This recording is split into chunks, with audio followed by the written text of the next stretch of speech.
చూడగానే బ్రహ్మాస్త్రము, అమ్మో ఇక్కడ మా పితృదేవతలు ఉన్నారు, విష్ణుమూర్తి అంటే బ్రహ్మదేవుడికి పితృ సమానుడు, అందుకనే బ్రహ్మదేవుడు నమస్కారం చేసి వెనక్కి వెళ్ళిపోయాడు. ఆ విధంగా ఉత్తరా గర్భంలో ఉన్నటువంటి ఆ శిశువును రక్షించాడు పరమాత్మ. గర్భంలో ఉన్నటువంటి శిశువు మాత్రము ఎవరా ఈ బొటనవేలంతమాడు అని ఆశ్చర్యముతో చూస్తూనే ఉన్నాడట. ఒక అద్భుతమైనటువంటి శుభముహూర్తమున ఉత్తర ఈ శిశువునకు జన్మనిచ్చిందట. ఎప్పుడైతే జన్మనిచ్చిందో ధర్మరాజు తమ పాండవ వంశాంకురము పుట్టిందని బ్రాహ్మణులను అందరినీ పిలిచి పుణ్యాహవాచనాది క్రతువులను చేయించాడట. అనేక గోవులను దానం చేశాడట. గోవులను దానం చేసి బ్రాహ్మణోత్తములను అందరినీ పిలిచి, అయ్యా ఈ పిల్లవాడికి ఏమి పేరు పెట్టవలే, ఏం పేరు పెట్టమంటారు అని అడిగారు. అడగగానే బ్రాహ్మణులు అందరూ అన్నారట, గర్భములో ఉండగానే విష్ణు తేజము చేత బ్రతికింపబడిగా, విష్ణు తేజమే వీటిని రక్షించింది కావున విష్ణురాతుడన్న నామకరణము జరిగే విష్ణురాతుడు అని పేరు పెట్టారట ఆ శిశువుకు. ఈ విష్ణురాతుడు దినదిన ప్రవర్ధమానమై గుణములో రాముడిలాగా మెరిసిపోతూ ఉన్నాడట. నిరంతరము పొట్టలో ఉండగానే శ్రీమన్నారాయణ దర్శనం చేశాడు కాబట్టి వాడికి తెలియదు నారాయణుడని. ఆశంక చక్ర గదాపద్మములతో ఉన్నటువంటి వాడు ఎప్పుడెప్పుడు తనకు కనబడతాడా అని ఆ నారాయణుని మీదనే భక్తిని కలిగి నిరంతర నారాయణ సేవకుడై ఉన్నాడట. అలా ధర్మరాజు సభ ఏర్పాటు చేస్తే తన తాతగారి సభలో ఎప్పుడెప్పుడు నేను నా అమ్మ పుట్టలో 4 చేతులతో శంఖ చక్ర గదాపద్మములతో చూసిన స్వరూపం, ఎప్పుడైనా తన తాత సభలోకి ఎవరైనా ఒకటి వస్తాడేమో అని రోజు పరీక్షతో చూస్తూ ఉండేవాడట. అందుకనే వాడి పేరు పరీక్షిత్తు అని నామకరణం. అసలు పేరు విష్ణురాతుడు. వీడు రోజు గుండె పగించి అందరినీ చూసేవాడు. అమ్మ కడుపులో ఉండగా కనిపించిన వాడు నాకు కనిపిస్తాడో లేదో అని వచ్చిన వాళ్ళందరినీ పరీక్ష పెట్టి చూసేవాడు. అందుకని వాడి పేరు పరీక్షిత్తు అని నామకరణం జరిగింది. అలా ఈ పరీక్షిత్తు అభిమన్యుని యొక్క కుమారుడైనటువంటి పరీక్షిత్తు అద్భుతంగా విష్ణు సేవయందు తరిస్తూ విష్ణు భక్తుడై ఆ యొక్క పరీక్షిత్తు మహారాజు దినదిన ప్రవర్ధమానమై పెరుగుతూ ఉన్నాడు. ధర్మరాజు అశ్వమేధ యాగం చేయడానికి సంకల్పం చేశాట. దానికి కావలసినటువంటి ధనములను అన్నిటినీ సమకూర్చి అద్భుతంగా అశ్వమేధాది యాగములన్నీ జరుపుతూ ఉన్నాట. ఇది ఇలా ఉండగా ఎప్పుడైతే కురుక్షేత్ర మహాసంగ్రామం జరిగిందో కౌరవులు పాండవులు ఇద్దరు 2 భాగాలుగా విడిపోయారు. విడిపోయిన తర్వాత దుర్యోధనుడు అడిగారు, ఎవరెవరు నా వైపు ఉంటారు, ఎవరెవరు పాండవుల వైపు వెళ్తారు అని అడిగారు. అడగగానే నిజంగా పూర్తి ధర్మం తెలిసినటువంటి భీష్ముడు, మరి పాండవులు ధర్మాత్ములు వాళ్ళ వైపు వెళ్ళవచ్చు కదా, కానీ రాజధర్మం ఏం తెలియజేస్తుంది అంటే ఏ రాజుగారి ఉప్పైతే తింటున్నాడో ఆ రాజు దగ్గరనే వీడు ఉండాలి.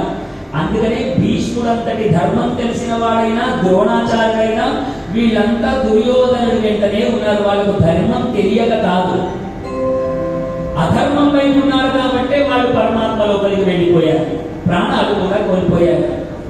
అయితే ఈ కురుక్షేత్ర మహాసంగ్రామం జరగడం అసలుకే ఇష్టం లేనివాడు మహాభారతంలో ఒకడున్నాడు.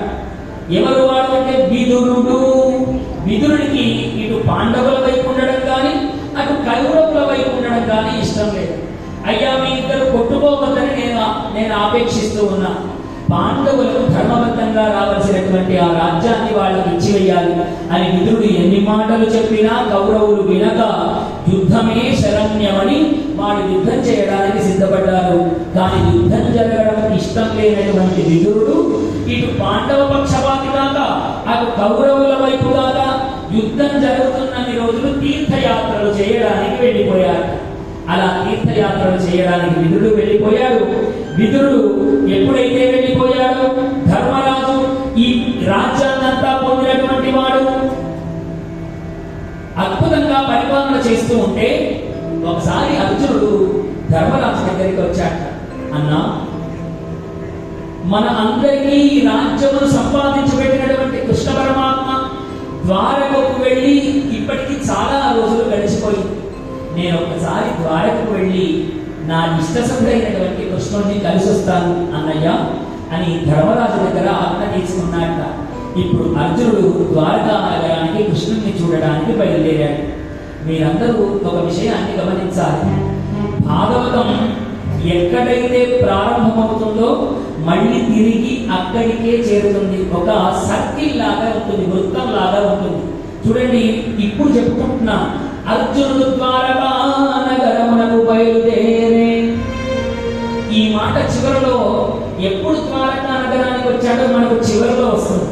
కాబట్టి మీరు భాగవతాన్ని ఇవాళ విని రేపు నేను వినకుండా ఉంటాను అంటే ఒక చైన్ తెగిపోతుంది. అందుకని భాగవతాన్ని మీరు తప్పనిసరిగా ప్రతిరోజు వింటే ఏ రోజు ఏమి జరుగుతుందో మీరు అట్లాగే పట్టుకొని ఉండగలరు. ఇప్పుడు ద్వారకా నగరానికి బయలుదేరాడు. అలా వెళ్ళి కృష్ణుడిని చూసొస్తానన్నా అని అన్నటువంటి అర్జునుడు వారం రోజులైంది, నెల రోజులైపోయింది, 2 నెలలైంది, 3 నెలలైంది, ఇంకా తిరిగి రావడం లేదు. తిరిగి రాకపోయేటప్పటికీ కాలం గడుస్తూ గడుస్తూ 7 మాసములు పూర్తయిపోయినాయి. 7 మాసములు ఎప్పుడైతే పూర్తయినాయో ధర్మరాజు భీముని చేత భీముని పిలిచాడు. భీమసేన, ఎప్పుడో వెళ్ళినటువంటి అర్జునుడు ఇంకా తిరిగి రావడం లేదు. అదిగో చూడు, ఋతువులు గతి తప్పే. ఋతువులు ఎందుకో గతి తప్పినట్టుగా నాకు అనిపిస్తూ ఉన్నాయి. సకాలంలో వర్షములు పడడం లేదు. ఇదంతా చూస్తూ ఉంటే ఏదో ఉత్పాదన సంభవిస్తుందా అన్న అనుమానములు నాకు కలుగుతూ ఉన్నాయి. బతకడానికి పాపములు అధికమాయే. రాజ్యంలో ఇన్ని రోజులు ప్రజలందరూ సుభిక్షంగా ఉంటే వాళ్ళు బతకడానికి పాపాలు చేయడం నేను నా కళ్ళారా చూస్తున్నాను భీమసేన. అంతేకాదు, అన్యోన్యముగా ఉండవలసిన కుటుంబ వ్యవస్థ, అమ్మ నాన్న, అన్న చెల్లి, అన్న తమ్ముడు అనేటువంటి కుటుంబ వ్యవస్థ ఏదైతే ఉన్నదో అదంతా విచ్ఛిన్నమవుతున్నట్టుగా నాకు కనిపిస్తూ ఉన్నది భీమసేన. అన్న మీద తమ్ముడికి గౌరవం లేదు, అమ్మా నాన్నల మీద పిల్లలకి గౌరవం లేనటువంటి కాలాన్ని నేను చూస్తూ ఉన్నాను. ఈ విపరీత పరిణామములు చూసినటువంటి యుధిష్ఠిరుడు భీమసేనుని చేత నేను అర్జునుడు ద్వారకు వెళ్ళి 7 మాసములు పూర్తయినాయి. భీమసేన, ఇంకా ద్వారక నుండి తిరిగి రావడం లేదు, మనకు ఎటువంటి సమాచారం లేదు. మరి వెళ్ళిన వాడు ఇవాళ కాకపోతే రేపు వస్తానని సమాచారమైనా పంపించాలి కదా. ఏమీ పంపించకుండా వెళ్ళిన వాడు వెళ్ళినట్టు అంటే వెళ్ళిపోయాడు. అసలు అర్జునుడికి ఏమైంది, అసలు ఎటు వెళ్ళాడు అని బాగా బాధపడిపోతూ ఉన్నాడట. ఆ సమయంలో అటు చూడు భీమసేన, భీమసేన అటు చూడు, సూర్యుడి వంక భయంకరంగా నక్కలు చూస్తూ అరుస్తూ ఉంటే నాకెందుకో నా మనస్సంతా కకలా వికలు అయిపోతూ ఉన్నది. నక్కల అరుపులు అపశకునాలను కలిగింపజేస్తాయి. సూర్యుడు వంక తదేకంగా చూసి అరుస్తూ ఉన్నాయి. అప్పుడప్పుడు భూమి కూడా కంపిస్తున్నట్టు నాకు అనిపిస్తూ ఉన్నది. సూర్యుడి చుట్టూ నల్లని వలయాకారములు చుట్టుకున్నట్టుగా నాకు అనిపిస్తూ ఉన్నది. అంతేకాదు భీమసేన, ఆ గాలులు చూసావా, దుమ్ముతో కూడినటువంటి గాలులు ఎగురుతూ ఉన్నాయి. హోమకుండములలో అగ్నిదేవుడు సరిగ్గా మండడం లేదు. ఎంత ఆజ్యం వేసినా, స్వాహాకారములు ఎంత వేసినా అగ్నిదేవుడు మండడం లేదు. ఇదంతా చూస్తూ ఉంటే నాకు ఎందుకో ఉత్పాతము సంభవిస్తుందా అన్నట్టుగా అనిపిస్తూ ఉన్నది. ఎందుకో తెలుసా భీమసేన, ఒకనాడు నారదుడు నా దగ్గరికి వచ్చి ఈ మాట చెప్పాడు. ఎప్పుడైతే కృష్ణుడు ఈ లోకమును విడిచి వెళ్ళునో, కృష్ణుడు ఎప్పుడైతే ఈ లోకాన్ని విడిచి వెళ్తాడో అప్పుడు ఇలాంటి ఉత్పాతములు సంభవిస్తాయని చెప్పాడు. మరి కృష్ణుడు ఈ లోకాన్ని విడిచిపెట్టి వెళ్ళలేదు కదా అన్న అనుమానాన్ని తెలియజేశాడు. అదేమిటండి, భాగవతానికి మూలము కృష్ణ మూలము అన్నారు. అంటే భాగవతానికి కథానాయకుడు హీరో కృష్ణ పరమాత్మ. మరి భాగవతం చెప్పవలసి వస్తే కృష్ణుడి పుట్టుక నుంచి మనం చెప్పుకోవాలి. ఏదైనా సినిమాకు వెళ్ళినా హీరో ఎప్పుడు పుట్టాడో అది చూపించి ఆఖరి వరకు చూపిస్తారు, వారి పెళ్లి అదంతా చూపిస్తారు. మరి భాగవతం ప్రారంభంలోనే కృష్ణుడు వెళ్ళిపోయాడేమో అన్న కృష్ణ నిర్యాణం గురించి మాట్లాడుతోంది ఏమిటి? ఒకనాడు నేను భాగవత గ్రంథం ముట్టుకున్నప్పుడు, అది చదవాలని అనుకున్నప్పుడు ఈ మాటయే నన్ను భాగవతం చదవడానికి ఇంకా ఎక్కువ శ్రద్ధ పెట్టేట కృష్ణుడు వెళ్ళిపోయాడన్న మాట చెప్పడం ఏమిటి? ఆ విధంగా ఆలోచిస్తూ ఉన్నాడు ధర్మనందనుడు. అంటే చూడండి, మీకు భాగవతంలో ప్రతి చోట చింతనే కనిపిస్తూ ఉంటుంది.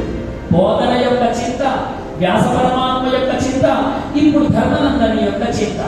ఈ ముగ్గురి చింత దేని గురించి? పరమాత్మ గురించే చింత, కృష్ణ పరమాత్మ గురించే చింత. అలా చింతిస్తూ ఉన్నాడు. మరి వాడు వెళ్ళిపోలేదు కదా అని మనస్సులో అనుకుంటూ ఉన్నట్ట, భీముడితో అంటూ ఉన్నట్ట. ఇలా మాట్లాడుకుంటూ ఉంటే ఇంతలో అర్జునుడు ద్వారకానగరం నుండి తిరిగి వచ్చాట. అర్జునుడు ద్వారకానగరం నుంచి వచ్చినటువంటి అర్జునుడు పూర్తి కళావిహీనముగా ఉన్నాడట. ముఖమంతా పాలిపోయి ఉన్నదట. అర్జునుడు